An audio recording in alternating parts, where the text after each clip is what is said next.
பாவம் செய்வது ஆபத்தானது. அதைவிடவும் ஆபத்தான 4 விஷயங்கள் இருக்குது என்பதாக மார்க் அறிஞர்கள் கூறுகிறார்கள். அது என்ன 4 விஷயம்?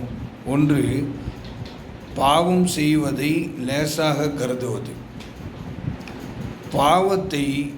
பாவத்தை கொண்டு மகிழ்ச்சி அடைவது.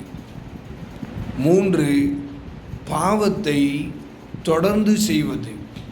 4, பாவத்தை கொண்டு பெருமடிப்பது என்பதாக மார்க்க அறிஞர்கள் கூறியுள்ளார்கள். எல்லாம் அல்லாஹ் நம் எல்லோரையும் பாவமான அனைத்து செயல்களை விட்டு நம் எல்லோரையும் பாதுகாத்து நன்மையான விஷயங்களை அதிகமாக செய்வதற்கு எல்லாம் அல்லாஹ் உங்களுக்கும் எனக்கும் அருள்பாலிப்பானாக. ஆமீன் ஆமீன் யா ரப்பல் ஆலமீன். அஸ்ஸலாமு அலைக்கும் வரஹ்மத்துல்லாஹி வபரகாத்துஹு.